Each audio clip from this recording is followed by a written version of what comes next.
El siguiente segmento tiene contenido o opinión.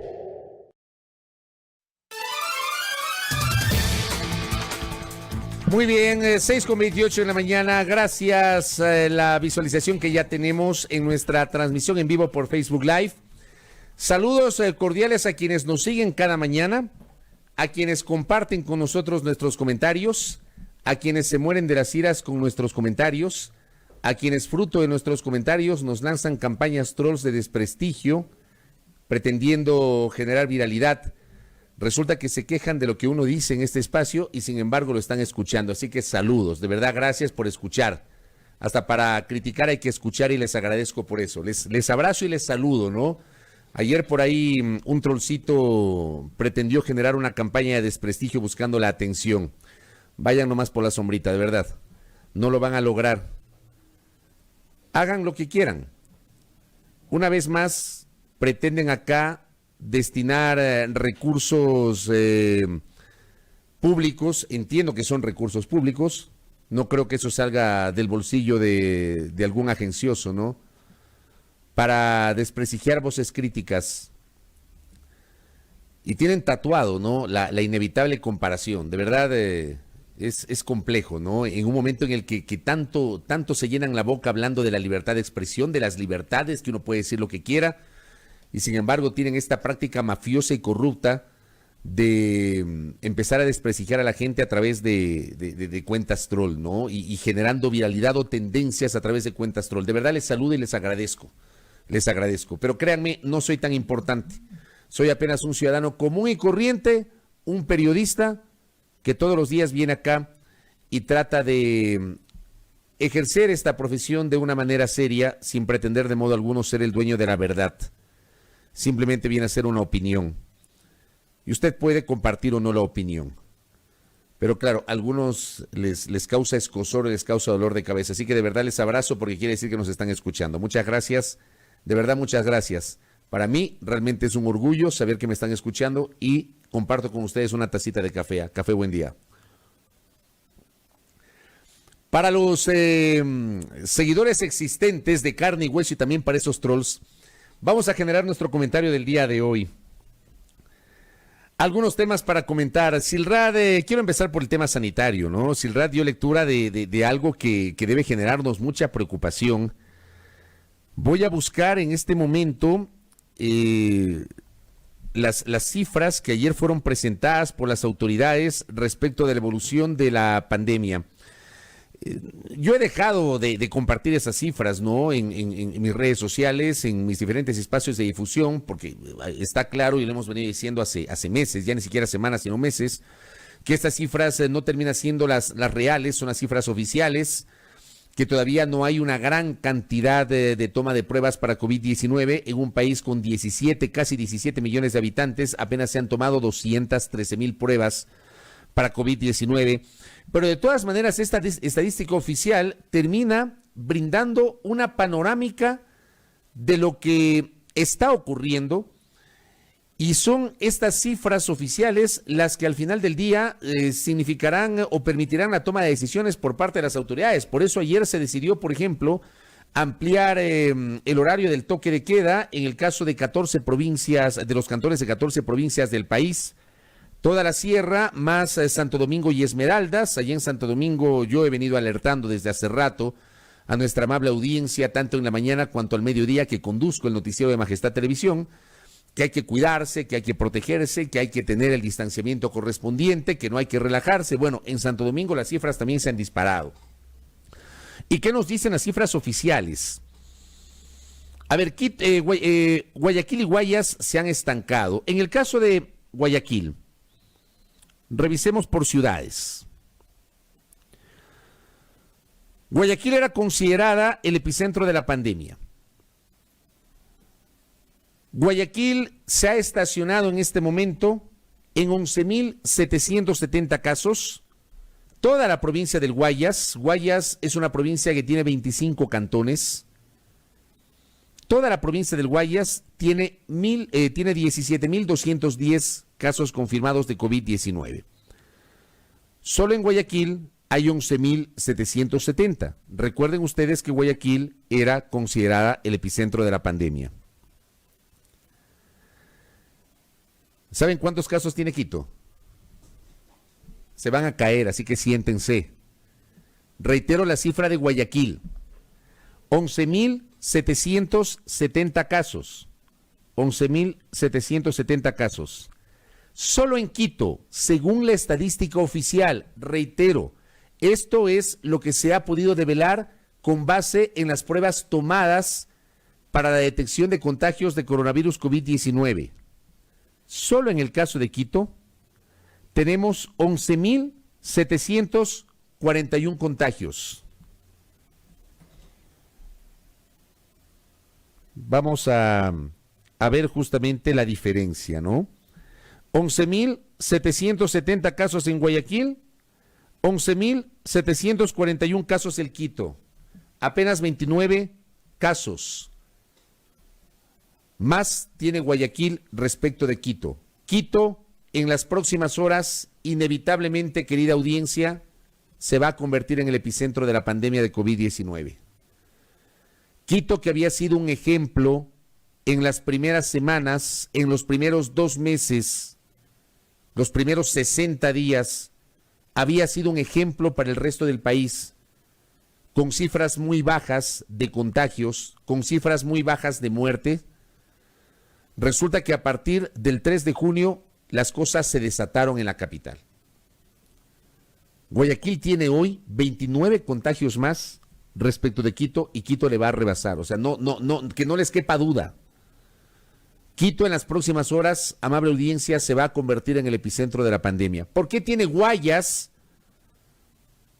más casos que Pichincha? Guayas tiene 17.210. Pichincha tiene 12.956, porque Pichincha es una provincia que tiene 8 cantones. Guayas es una provincia que tiene 25 cantones. Pero el tema es grave. El tema es grave.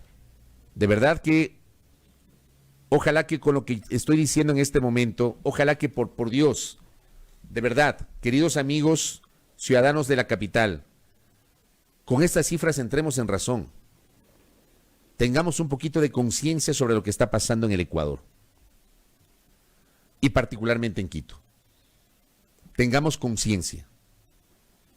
No depende solo de las autoridades, más allá de que en este espacio hemos sido muy críticos con los mensajes generados por las autoridades, particularmente por ese Ministerio de Salud cuya comunicación es un desastre, con los mensajes del señor Ministro de Salud que dejan mucho que desear. Llama la atención de un académico con sus credenciales, con sus quilates, con su recorrido, con su experiencia, con su formación, pero con los mensajes del señor Ministro de Salud aquí la gente se relajó. Se relajó.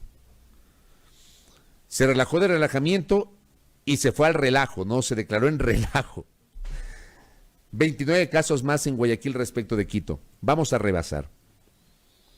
Esto va a cambiar en las próximas horas. Quito se va a convertir en el epicentro de la pandemia. Aquí un llamado público una vez más al señor alcalde del Distrito Metropolitano de Quito. No afloje, alcalde, no afloje. Usted, señor alcalde, doctor Jorge Yunda Machado, tuvo un papel protagónico en los primeros 2 meses, en los primeros 70 días. Usted tuvo un papel protagónico. No afloje. Creo que estas cifras invitan otra vez a retomar aquellas acciones que tanto éxito le dieron a la capital en los primeros 2 meses de la pandemia del COVID-19. Es impresionante la manera como ha evolucionado negativamente la cifra de contagios en el Distrito Metropolitano de Quito. Y aquí nos hemos dedicado a jugar fútbol, a jugar básquet, a ir al parque y utilizar la pista de la patineta, con los patines, a jugar voleibol, a ir a las canchas de los barrios, a los graderíos y comprar una java de cervezas y pegarnos unos tragos, y a celebrar las fiestas de cumpleaños en las casas con más de 25 personas, sin ningún tipo de distanciamiento, y se ponen bravos porque llega la intendenta de policía con el secretario de salud y el secretario de seguridad del municipio a clausurarles la fiesta y dicen: yo no tengo por qué pedir permiso permiso para una actividad privada sin ningún tipo de conciencia y empatía con sus semejantes. A ver si nos ponemos las pilas en el caso de Quito, ¿ah? A ver si nos ponemos las pilas. Y ojalá que con la cifra que acabo de dar entremos en razón. Estamos a 29 casos de rebasar. No tengo dudas que entre hoy y mañana Quito tendrá más casos que Guayaquil. Entre hoy y mañana Quito se va a convertir en el epicentro de la pandemia. Y a las autoridades, por Dios, de verdad emitir mensajes mucho más consistentes, mucho más coherentes. Dejar de lado también ese discurso que parece que estamos relajados totalmente. De verdad, con estos mensajes invitan a la gente a relajarse. A relajarse. Es tremendo lo que está pasando. De verdad, esto invita a la preocupación. Esa preocupación, ojalá que sea compartida por las autoridades. Y sí, a ver, aquí nos dicen, por ejemplo, son cifras no creíbles, pero es que son cifras no creíbles porque no son las reales. Porque esas cifras seguramente se quedan cortas ante la realidad. Yo les aseguro que capaz que en la realidad ya Quito le rebasó a Guayaquil en el número de contagios confirmados. A ver, está claro porque si uno hace un análisis del número de fallecidos que consta en el registro civil y uno hace la comparación con el promedio de fallecidos en el mismo periodo del año anterior cuando no teníamos pandemia, uno evidentemente allí puede sacar una conclusión de que, claro, hay promedios comparativos y el exceso de fallecimientos en comparación con el mismo periodo del año anterior puede estar asociado al contexto de la pandemia del COVID-19. Por eso es que la cifra se dispara. Ya, la cifra se dispara. Yo no tengo dudas que en este momento en la realidad Quito seguramente ya rebasó el número de contagios de Guayaquil, pero yo no tengo ese número. Seguramente ustedes tampoco tienen ese número. Decir un número es especular. Lo que nos queda es esta herramienta, es este instrumento, es lo único que tenemos y es lo que sirve para la toma de decisiones. Así que nos toca basarnos en esto. Y esto dice que Quito está a puertas de convertirse en el epicentro de la pandemia. A ver si de verdad nos ponemos las pilas, dejamos el relajamiento, retomamos las medidas de seguridad, retomamos el distanciamiento. Si salimos de la casa para las actividades netamente esenciales, hay gente que le han obligado a trabajar, bueno, vaya al trabajo, pero cuídese, tome las medidas de bioprotección y regrese a su casa, no se desvíe. Si va, por ejemplo, a un patio de comidas, respete los asientos donde dice que no se puede sentar. En los patios de comidas de los centros comerciales, por ejemplo, hay estas mesas que son para 4 personas, solamente están habilitadas 2. Yo he visto 4 personas sentadas allí. Gente sentada encima de la X donde dice que no se puede sentar. Respetemos eso. Algún rato va a pasar esto. Tengamos un poquito de paciencia. También depende de nosotros. De verdad depende de nosotros. Sin dejar de ejercer nuestro periodismo crítico sobre las autoridades. Pero también depende de nosotros. También tenemos que cuidarnos nosotros. El virus se está desbordando, gracias Byron, se está desbordando en Brasil, en Chile, en México, en Colombia. Pasó en Italia, pasó en España, pasó en Guayaquil. Muy preocupante lo que está pasando con el tema sanitario en la capital de los ecuatorianos. Muy preocupante de verdad. Bueno, dicho esto, y ojalá que entremos en razón, hablemos de la política, de los grandes temas de la política. El día de hoy comenzará la Fiscalía a receptar las primeras declaraciones de aquellas autoridades que han sido llamadas en las últimas horas porque sus nombres presumiblemente aparecen en las conversaciones telefónicas asociadas a un asambleísta y un exasambleísta. Lo que hemos visto en estas horas, amigos y amigas, lo que hemos visto en estas horas, y viene la odiosa comparación, ¿no? Todos comparan con lo que pasó anteriormente, que no se dice nada. Bueno, hoy estamos asistiendo a un momento en el cual se están develando escuchas telefónicas y transcripciones que dan santo y seña de la forma como operaba una red de corrupción en la provincia de Manabí. Y es lo que sabemos. No sabemos qué habrá ocurrido en otras provincias, porque no creo que haya sido solo en Manabí. No es que en Manabí solamente había obra pública. No sabemos qué habrá pasado en otras provincias del país. De lo que sabemos de Manabí, esas escuchas y además chats de WhatsApp que han sido develados en las últimas horas, dan cuenta justamente de una red de corrupción que pudo haber llegado a niveles inimaginables en nuestro país. Es lo que se sabe. Lo otro se presume. Y para la presunción está la investigación. Por eso la importancia de las declaraciones que a partir del día de hoy comience a receptar a la Fiscalía General del Estado sobre 7 legisladores independientes, más el presidente de la Asamblea Nacional y la ministra de Gobierno.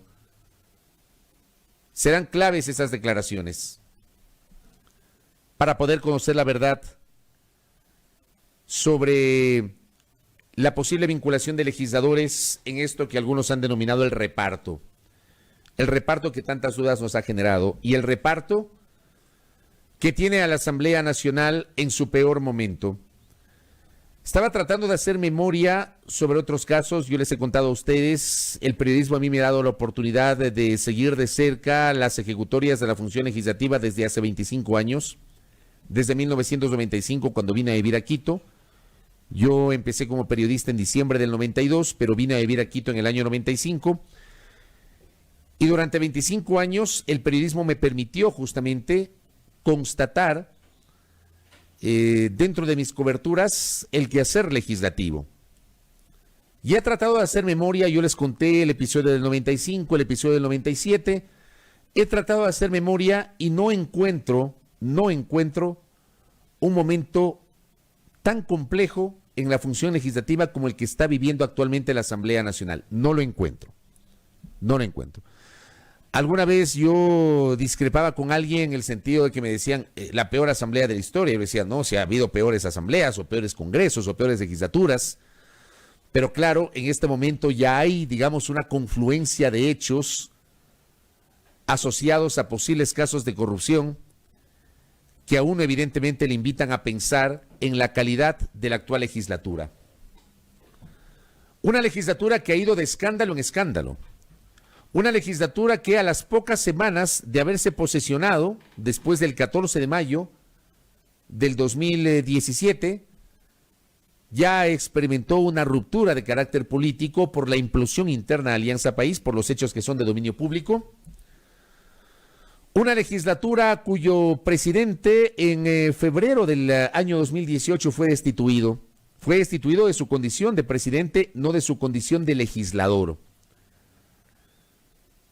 Luego de que se develara el famoso audio con la conversación entre el entonces presidente de la Asamblea Nacional y el ex Contralor General del Estado, Carlos Polit, hablando de la situación o del rol del entonces Fiscal General del Estado, Carlos Vaca Mancheno. En el 2018 tuvimos una serie de denuncias sobre supuestos diezmos. Esta práctica corrupta de algunos legisladores de esquilmar los recursos que se gana su personal a cambio de mantener la plaza de trabajo. Yo te permito que seas asesor nivel 1, te doy tu contrato, pero tienes que darme $2,000. Yo te permito que seas asesor 2, te doy tu contrato, pero tienes que darme $1,000. Yo te permito que seas asistente de asambleísta, te doy tu contrato, pero tienes que darme $500. No lo digo yo, lo dijo gente que denunció y que judicializó el tema. Hay una investigación en curso sobre cuya evolución no sabemos. Una Asamblea Nacional en la que fueron destituidas 3 legisladoras por diferentes circunstancias: Sofía Espín, Norma Vallejo y Ana Galarza. Una legislatura a través de la cual hay estas dudas respecto del supuesto reparto de cuotas de poder. Hay estas dudas, digo, a partir de publicaciones generadas por portales de investigación periodística, que claro, esas investigaciones, si es que a mí me convienen, las aplaudo y las avalo. Y digo, wow, el periodismo de investigación. Gracias al periodismo de investigación nos enteramos que no sé qué, que no sé cuánto, que las libertades, que ahora sí se puede hacer periodismo. Claro, aplaudo. Pero si a mí no me conviene esa investigación, la denosto. Y empiezo a cuestionar y a restarle valor a esa investigación. Y he mencionado varias veces el ejemplo del portal La Fuente. Las publicaciones que hizo La Fuente en su momento, de las 3 que publicó en primera instancia, solo una se judicializó, o al menos es lo que se conoce. La otra supuestamente también, me refiero a INA Papers, y de sus avances no conocemos nada. Pero esos mismos portales y otros también, me refiero a La Fuente, me refiero a Plan B, me refiero a La Historia, que insisto, sus trabajos periodísticos son destacados cuando les conviene. Cuando no les conviene, pues los denostan y les cuestionan a los colegas. Bueno, estos portales develaron la existencia de un reparto de cuotas de poder en varias provincias a favor de legisladores. Por eso yo he sostenido varias veces que es como que nos hubiesen llevado otra vez al año 95. Nos teletransportaron al año 95 cuando hubo evidencias de pago de dinero con gastos reservados a legisladores. Tema que le costó el puesto al vicepresidente de la República de la época. ¿Ya? ¿Qué se ha hecho sobre eso? Pero está allí. Se hizo algún ruido y no pasó nada. Ahora el tema de Daniel Mendoza. Daniel Mendoza renunció pomposamente en el marco de la investigación que llevó adelante una comisión multipartidista cuyo informe, hasta el sol de hoy, no lo conoce el Pleno de la Asamblea Nacional.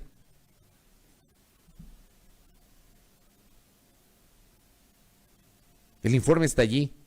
Obviamente, la destitución ya sería ineficaz porque Mendoza renunció, pero el informe tiene que ser conocido por el Pleno de la Asamblea. Sé que ayer, pomposamente, un legislador ha planteado la reorganización de la Comisión de Fiscalización cuando le quedan menos de 10 meses a la actual Asamblea para operar, menos de 10 meses, y quieren reorganizar la Comisión de Fiscalización. Primero, y es apenas una opinión, no tienen base jurídica, no tienen base legal para reorganizar la Comisión de Fiscalización, ni ninguna comisión, no tienen, no hay forma, no hay forma. Porque si hubiese forma de reorganizar las comisiones, la de derechos de los trabajadores lo hubiesen reorganizado, cuando durante 5 meses esa comisión no pudo trabajar porque no se ponían de acuerdo en la elección del presidente o presidenta, cuando desconocían el rol de María José Carrión como presidenta de esa comisión y no le daban quórum, hasta que finalmente la señora Carrión tuvo que renunciar para darle gobernabilidad a esa comisión. 5 meses. Lo mismo pasó en la Comisión de Gobiernos Autónomos. Y quisieron reorganizarla, pero se encontraron que no había base jurídica para eso. Ayer pomposamente un legislador propone la reorganización de la Comisión de Fiscalización. No sé, no pasa por ahí. No pasa por crear más comisiones, por reorganizar las comisiones, por crear comisiones ocasionales. Pasa porque lamentablemente nuestra clase política, y esto lo vengo escuchando hace años, nuestra clase política se llena la boca hablando de combate a la corrupción, se llena la boca hablando de ética, se llena la boca hablando de depuración. Y se quedan solamente en el discurso porque lo dicen de dientes para afuera. En el actual periodo legislativo, amable audiencia, destituyeron a 3 legisladoras para dar la sensación de que había un combate contra la corrupción. A Norma Vallejo la destituyeron por diezmos. Esa no era una causal que estaba consagrada en la Ley Orgánica de la Función Legislativa. La destituyeron por gestión de cargos públicos. Yo les pregunto públicamente, ¿han iniciado un proceso investigativo sobre otros legisladores sobre los cuales también hay una presunción de gestión de cargos públicos? Yo les invito a observar los reportajes que ayer sacaron los noticieros de Ecuavisa y de Teleamazonas en la noche, que da cuenta igualmente de una legisladora. Mañana vamos a procurar presentarles los dos reportajes. Me parece que el uno lo hizo el periodista William John de Coavisa y el otro lo hizo el periodista Carlos Zacoto de Teleamazonas, que dan cuenta de una legisladora y de sus familiares cobrando diezmos en el sector de la salud de la provincia del Guayas. Denuncias de trabajadores de la salud que han tenido que pagar para poder mantener sus cargos. ¿Qué se dice de eso?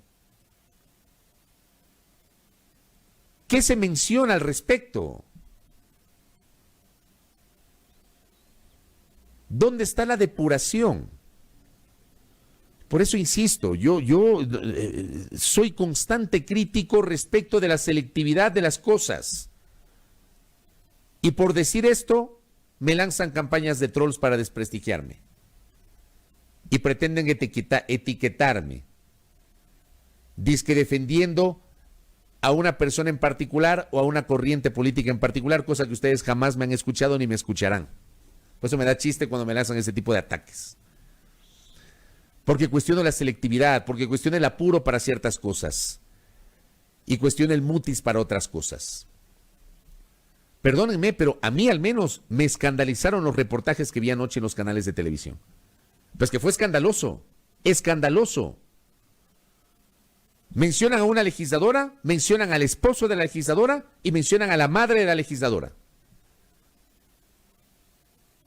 Que supuestamente las personas que trabajan en el distrito Tarqui, me parece, del Ministerio de Salud en la provincia del Guayas, iban a la casa de la madre de la legisladora, salía la trabajadora doméstica, le entregaban a ella el dinero y no recibían ningún recibo. Porque claro, no se diezma con recibo.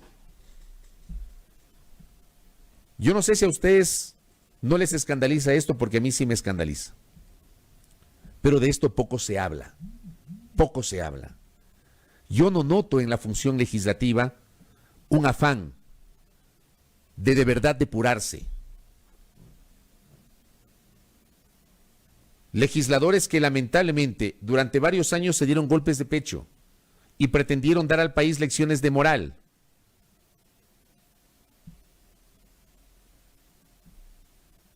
Y resulta que al final del día, al final del camino, resulta que sus lecciones se quedaron solamente en el discurso, porque en la praxis terminaron sucumbiendo ante aquello que ellos mismos criticaban. No les pagan a los servidores públicos. Estamos a día 23. Para burla de aquellos que detestan al trabajador, al servidor público, al funcionario que trabaja en las diversas instancias del Estado, ¿ya? Para aquellos que se solazan y que aplauden las penurias de los servidores públicos, seguramente deben estar celebrando, porque así son. No les pagan a los servidores públicos. 23 días. Hay gente que ya no sabe qué decir en el banco, para que le esperen porque no le pagan el sueldo. Y sin embargo tenemos acá otra gente que se enriquece por la izquierda.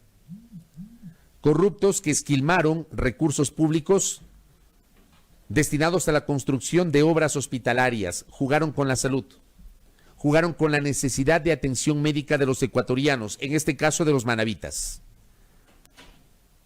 Hay denuncias contra una legisladora que cobra diezmos a trabajadores de la salud en la provincia del Guayas. Hay publicaciones de legisladores que tendrían cuotas de poder en varias provincias. ¿Qué se ha hecho al respecto? ¿Qué imagen nos presenta esta Asamblea Nacional? Jamás voy a generalizar, y ustedes lo saben, quienes me sigan a diario lo saben. Yo no voy a decir que todos son así. Pero hay una presunción de que hay un buen número de legisladores que, lejos de haber llegado al Parlamento para legislar y para fiscalizar, se dedicaron también a esquilmar recursos públicos, a gestionar cargos públicos. Y no, aquí no se trata de decir que los legisladores recomiendan porque conocen las realidades de las provincias. Como dije hace algunos días, para eso están los gobernadores, no los asambleístas. Los asambleístas tienen prohibida la gestión de cargos públicos por norma constitucional. La norma constitucional no dice pueden recomendar. Eso no dice la norma constitucional. Acá gracias Néstor, con esto voy cerrando el comentario. Ayer la Fiscalía General del Estado pidió orden de prisión preventiva contra 3 de los 4 hijos de Abdalá Bucaram Ortiz.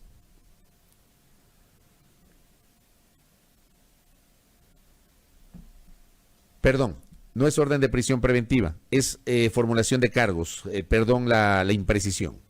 La precisión es que la Fiscalía ayer solicitó formulación de cargos para Abdalá Bucaram Puley, Michelle Bucaram Puley, Jacobo Bucaram Puley, son 3 de los 4 hijos de Abdalá Bucaram Ortiz, para Gabriela Pazmiño, la cónyuge de Abdalá Bucaram Puley de Dalo, para Daniel Salcedo Bonilla, para Noé Salcedo Morilla, para Luis Jailar Zunino, para Javier J, que no sé quién es, para Federico Senk, que entiendo es el esposo de la actriz Carolina Jaume, y 6 personas más, por presunta asociación ilícita por la venta de medicinas.